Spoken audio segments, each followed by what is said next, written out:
पिछले साल यूएनसीसीडी का जब दिल्ली में सम्मेलन हुआ था तो प्रधानमंत्री जी ने 2,60,00,000 हेक्टर आने वाले 10 साल में डिग्रेडेड का ज़मीन वो हम फिर से उपजाऊ करेंगे, ये प्रण किया है।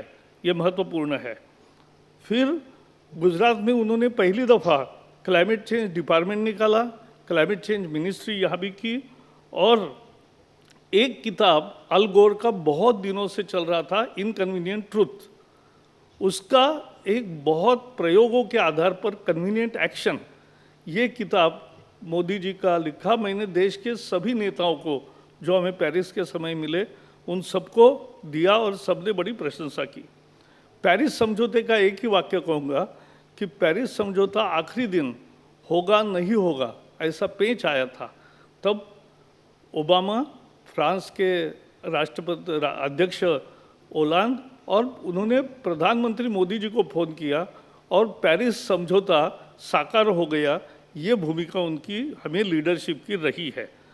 उन्होंने जब उस समय इंटरनेशनल सोलर अलायंस निकाला और 100 मेगावाट का 175 गीगावाट का टारगेट रखा तो लोगों को असंभव लग रहा था, क्योंकि उस समय केवल 22,000 थे और 22,000 से 1,75,000 मेगावाट कैसे होगा। लेकिन आज 1,36,000 मेगावाट यानी 136 गीगावाट नवीन ऊर्जा हो गई। ये दूसरा एक प्रसंग केवल एक वाक्य में बताऊंगा कि यूएन में जब मैंने ये कहा कि हमारे यहाँ गैस पर $6 का हम कार्बन टैक्स एक तरह से लगा रहे हैं, तो लोगों को आश्चर्य हुआ। बान की मून जनरल सेक्रेटरी थे, उन्होंने और बाकी सभी देशों ने बोले पार्लियामेंट ने एग्री कैसे किया। मैंने कहा हमारे यहाँ 36 पार्टी है, लेकिन इस पर किसी ने मतभेद नहीं किया और सबने समर्थन दिया। आज जो एक प्रधानमंत्री जी ने 2 कल्पनाएं पेरिस में रखी, उसको हमें आगे ले जाना, ये हमारा मुख्य काम है, लाइफस्टाइल और क्लाइमेट जस्टिस। और ये दोनों प्रियम्बल में आए, लेकिन उसको आचरण में लाने के लिए भी हम हर बार सभी देशों के साथ सलाह मशवरा करते हैं।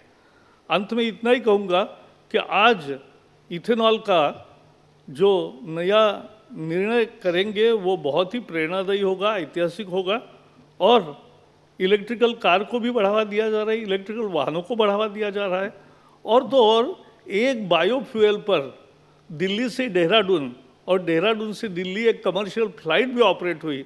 यही भारत की लगातार पर्यावरण के बारे में सोच और एक्शन है।